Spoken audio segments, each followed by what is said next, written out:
산상수훈은 우리가 어떤 존재인가, 그리고 무엇이며 무엇이 되어가야 하는가를 우리에게 말해줍니다. 산상수훈은 하나님을 믿는 자의 삶이 어떻게 보여지는가, 어떻게 나타나는가를 우리에게 말씀해 주십니다. 그리고 산상수훈은 우리에게 참되게 살아가는 예술, 살아가는 기술, 참 삶의 기술을 우리에게 알려줍니다. 오늘 본문의 교훈은 사람은 애통할 줄 알아야 한다 하는 것입니다. 다른 말로 하면 애도할 줄 알아야 한다고 말합니다. 그리고 애도하는 사람은 복이 있다고 말합니다. 오늘 말씀은 애통을 적극적으로 긍정하는 말씀입니다. 월남 이상재 선생님의 며느리가 어느 날 훌쩍훌쩍 울고 있었습니다. 이상재 선생이 며느리에게 묻습니다. 얘야, 왜 우느냐? 아버님, 재봉틀을 도난당했어요. 이상재 선생이 며느리에게 말합니다. 조국을 잃어버리고도 울지 않던 내가 재봉틀을 잃어버리고 울고 있느냐? 이 말에 며느리는 울던 울음을 멈추어 버렸습니다. 울지 말라는 얘기가 아니죠. 충분히 울 수 있지만 왜 우느냐? 무엇 때문에 우느냐? 그게 중요한 거죠. 내가 무엇을 애통해야 하는가? 그것이 나의 모습입니다. 그것이 내가 누군가를 말해줍니다. 내가 무엇에 가난한가가 나를 알려주듯이 내가 무엇을 슬퍼하는가? 그것이 나를 알려주고 있습니다. 애통한다는 말은 애도한다는 말이고 슬퍼한다는 말입니다. 슬픔은 우리 인간의 존재입니다. 현존의 기본 형태 슬픔입니다. 그러므로 우리가 자주 왜 슬픈지도 모르는데 슬퍼할 때가 많아요. 우울증 환자가 아님에도 불구하고 왜 슬픈지 몰라도 그냥 슬플 때가 많아요. 당연한 거예요. 너무나 많은 이유로 우리는 슬퍼할 수밖에 없어요. 우리 인생의 생로병사 모든 과정이 슬픔의 과정입니다. 첫 번째로 우리는 우리 자신에 대해서 슬퍼합니다. 우리 자신, 우리의 인간의 한계, 고통스러운 경험들, 상실의 경험들, 거절당한 경험들, 아이들 왕따 당해서 고통당하잖아요. 부족함에 대해서, 외로움에 대해서, 상처에 대해서, 연약함과 질병에 대해서 우리는 슬퍼하고 괴로워합니다. 둘째로 우리는 자신의 죄 때문에 슬퍼합니다. 죄 때문에 애통하는 자가 회개할 수 있고 하나님은 죄 때문에 애통하는 자가 복되다고 말합니다. 시편 51편은 우리에게 말합니다. 하나님이여 주의 인자를 쫓아 나를 긍휼히 여기시며 주의 많은 자비를 쫓아 내 죄가를 도말하소서. 우슬초로 나를 정결케 하소서. 내가 정하리이다. 나를 씻기소서. 내가 눈보다 희리이다.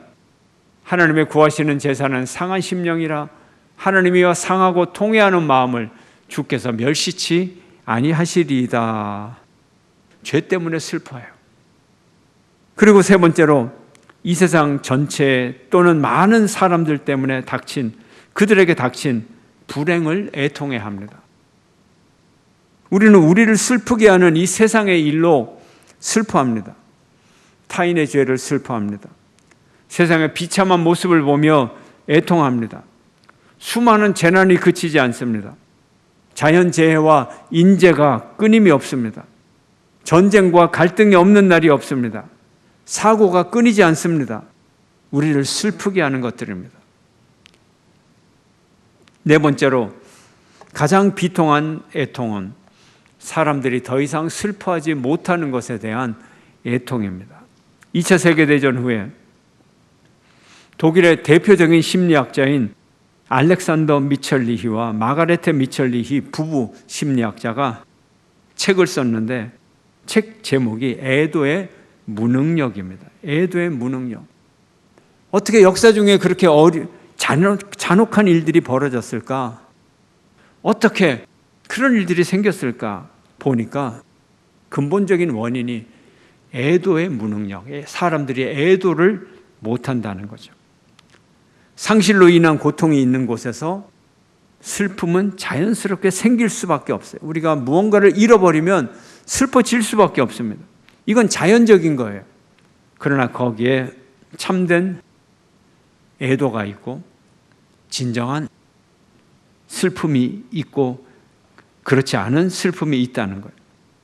아이가 죽고 아이의 빈 침대를 보면 슬퍼질 수밖에 없어요. 사랑하는 배우자가 저 세상으로 가면 슬퍼할 수밖에 없어요. 멀쩡한 아이가 교통사고를 당하고 전쟁터에 나간 남편이 싸늘한 유골이 되어 돌아옵니다. 슬퍼할 수밖에 없어요. 슬픔은 공허하고 외로운 경험으로부터 오는 것입니다. 제 신앙생활을 돌이켜볼 때 고등부까지 별로 성령의 은사에 대해서 별 관심이 없었습니다. 고등부 때 다니던 교회를 떠나서 잠시 은사가 충만하다고 하는, 성령의 역사가 일어난다고 하는 그 교회에 고등부를 잠시 다녀봤습니다. 제가 본 성령파 친구들, 그 당시 제가 볼 때 별로 배울 것이 없었습니다. 방언은 열심히 하는데 그 친구가 뭐 지적으로 뛰어났다든지 뭐 도덕적으로 더 깨끗하다든지 정말로 그 인격 속에 신비로운 뭐가 있는 것, 그런 것도 아니었고, 때로는 초라하고 때로는 좀 찌질하게도 보이고 그냥 방언만 잘해요. 별 매력이 없었습니다. 얼마의 시간이 흐른 후에 제가 대학생 때 사형리를 읽었습니다. 사형리를 차분히 읽어서 가면서, 근데 사형리의 맨 마지막에 영접 기도가 있었습니다. 사형리가 우리의 믿는 교리를 얼마나 간단하게 몇 문장으로 정말 요약을 잘 해놨잖아요. 근데 마지막에 영접 기도가 있습니다. 영접 기도를 읽는데 제 마음속에 생각이 들었어요. 나는 단 한 번도 이런 기도를 드려본 적이 없는데, 나는 한 번도 이런 기도를 드려본 적이 없는데 남한테 사형리를 소개하고 영접기도 합시다 하려면 내가 이 기도를 드려야 내가 영접기도를 시킬 수 있지 않겠는가? 이런 생각을 들었어요. 실제로 저는 영접기도를 단 한 번도 한 적이 없었어요. 그래서 제가 정중하게 제 영혼에 초대하지도 않았고 모셔드리지도 한 번도 그렇게 한 적이 없었던 그 예수님을 정중하게 초대하기로 결심을 했어요. 이제 기도를 하려고 하는데 그냥 서서 기도할 수가 없었어요. 그냥 책상에 앉아서 기도할 수가 없었어요. 예수님이 내 영혼 속에 들어오셔서 주인이 되라고 기도하는 건데 어떻게 책상에 앉아서 기도합니까? 방바닥에 무릎을 꿇고 기도를 드렸어요. 짧은 기도 아닙니까? 주님, 지금 내 삶에 들어오셔서 이제부터 내 삶의 주인이 되어주세요. 아멘.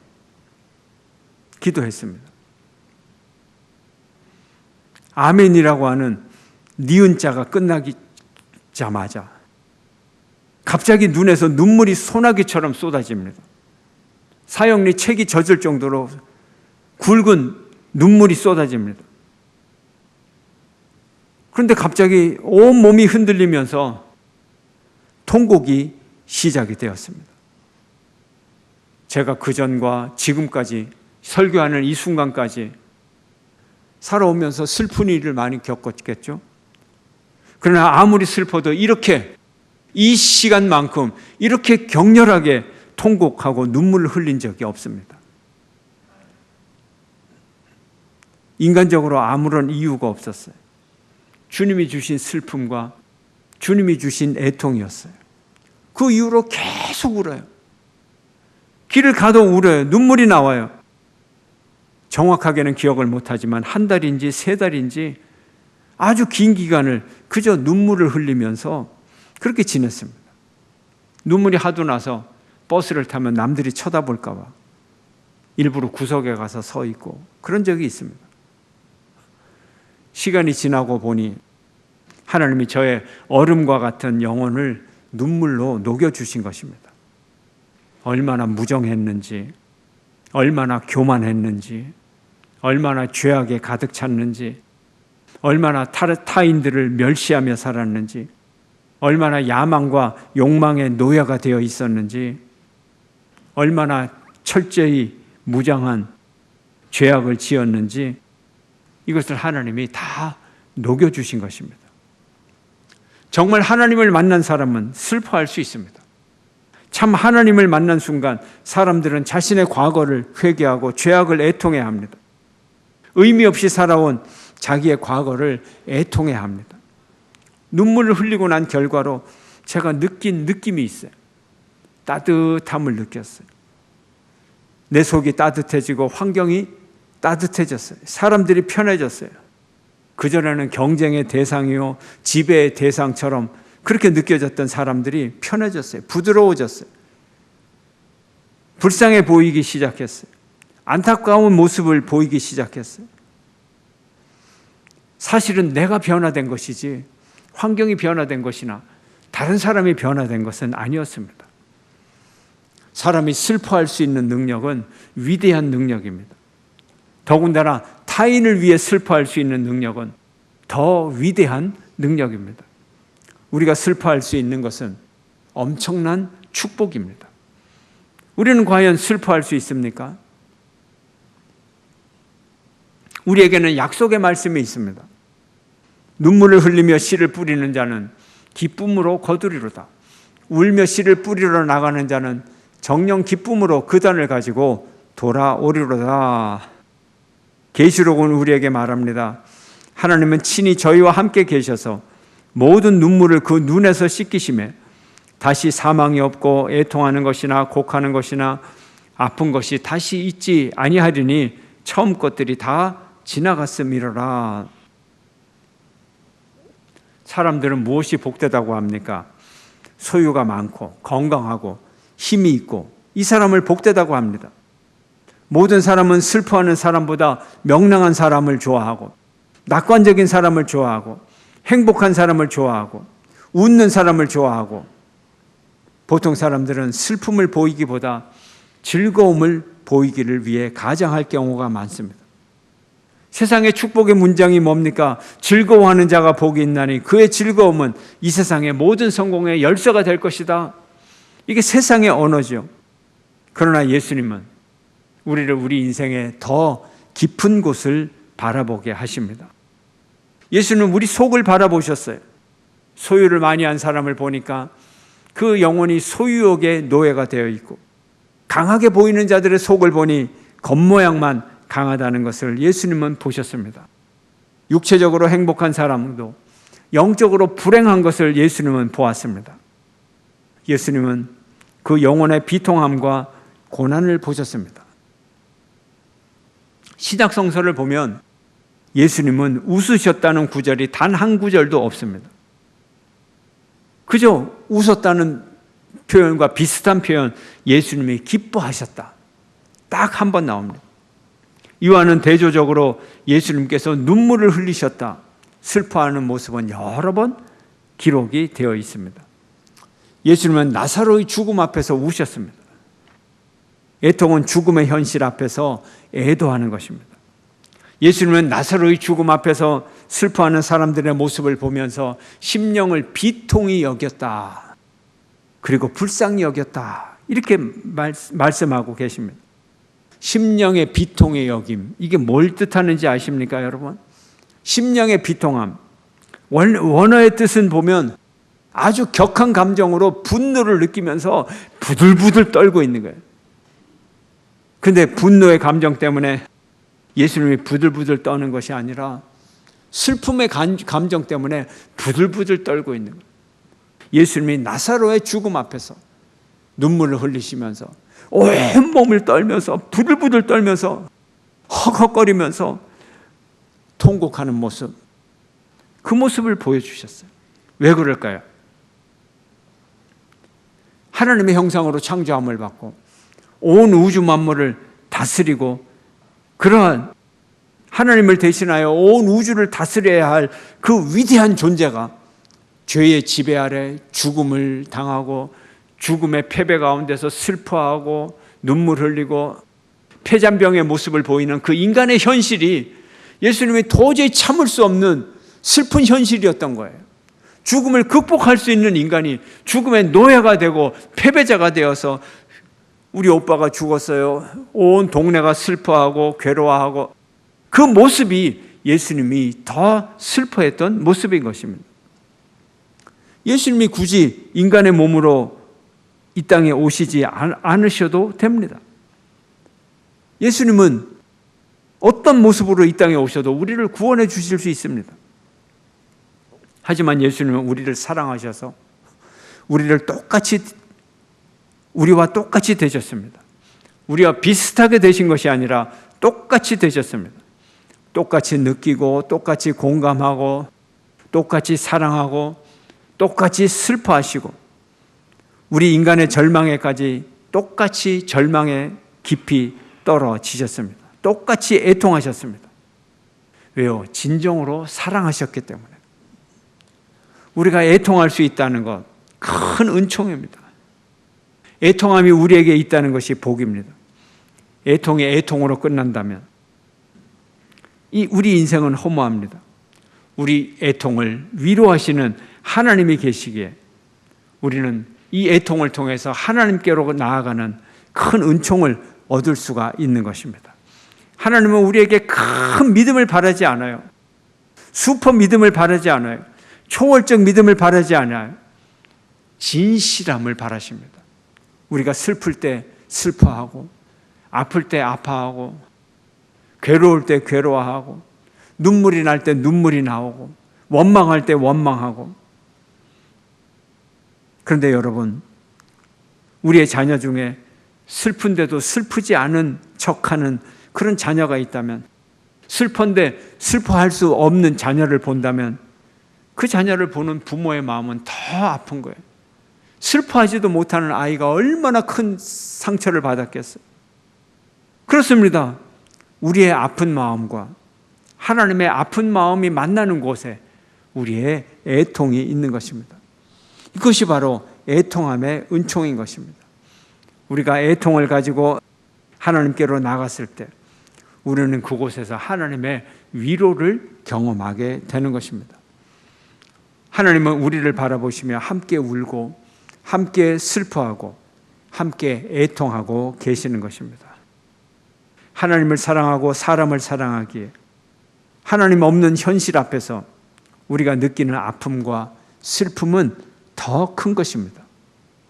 예수님은 하나님의 마음과 뜻을 전혀 모르고 멸망의 길을 달려가는 예루살렘 성을 보시면서 우셨습니다.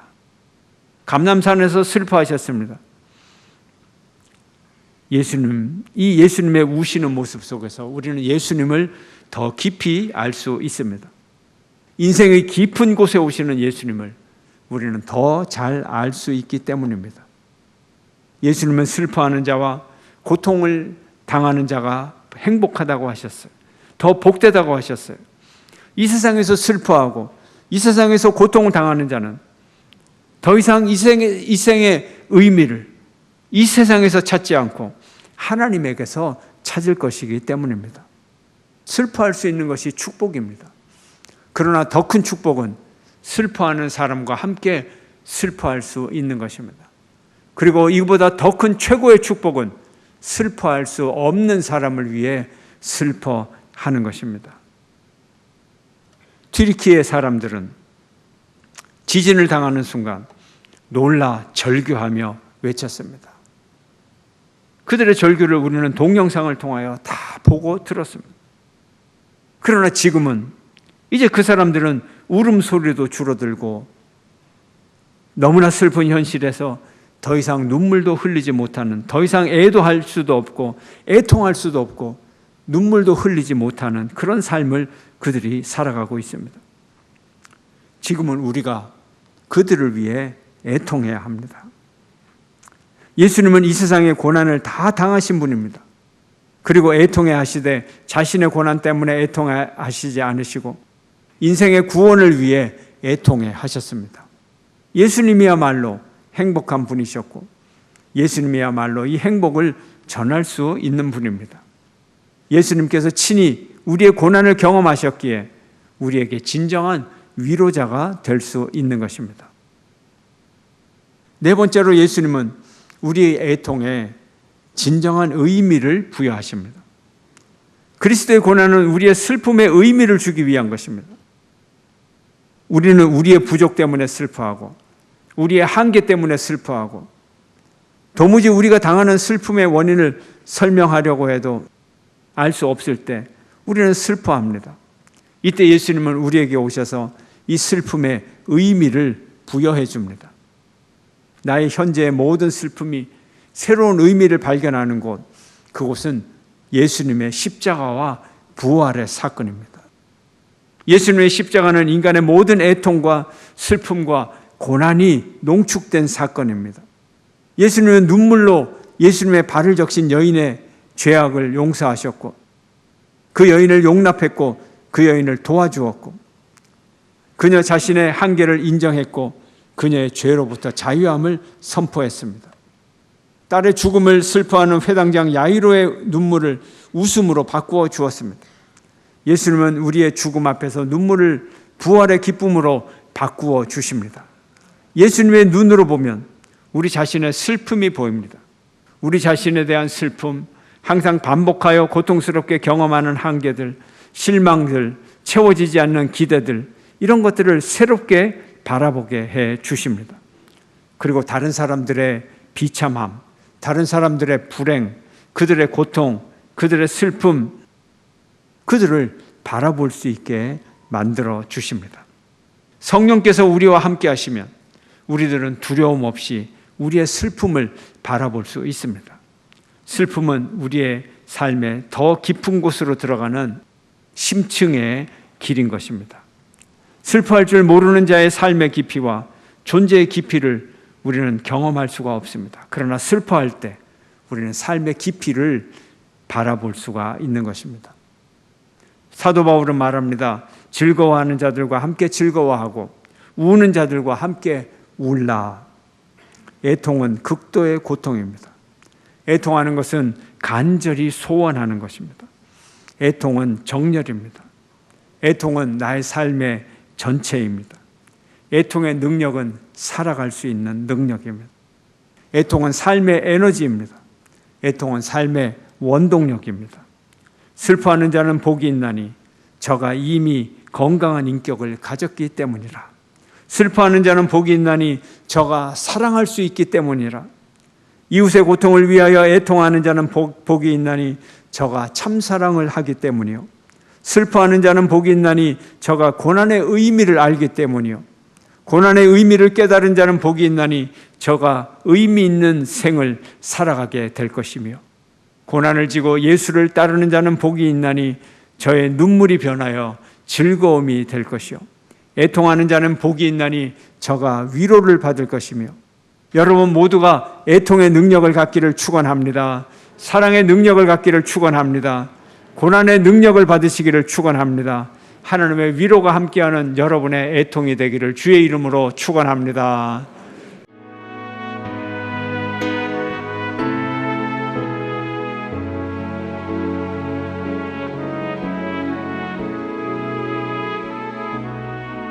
주님 앞에서